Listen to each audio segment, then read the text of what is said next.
Яаж хувцсыг гоё өмсөх вэ гэдэг чи өөрийнхөө тип байна. Тип үү?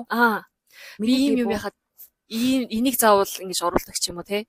Эсвэл яаж ингэж тийм стайлинг яаж хийх вэ? Би тэгэхээр нөгөө нэг миний хувцсуудыг анзаархлаар тийм хээ угалцтай юмнууд баг байхгүй. Хээ угалц зураастай хувцснуудаас хол үүдэг гэх юм уу? Тийм үү. Тэрийг реот хийхэд хүртэл айгүй хэцүү байхгүй юу? Хэцүү. Тийм.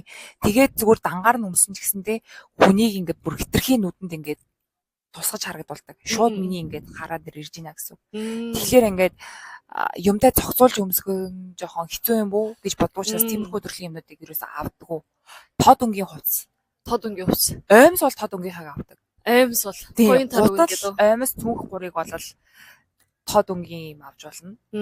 Эсвэргээрээ би одоо ингээд том хэсгүүд байгаа шүү дээ. Одоо ингээд цээж, доотлын сэхэлрээр болохоор айл болох тийм зөөлөн өнгөнүүд, хар цагаан өнгөнүүд, завсрын өнгөнүүд авдаг. Тэгээ хээ угалцгүй юмнууд ерөөс авдаг.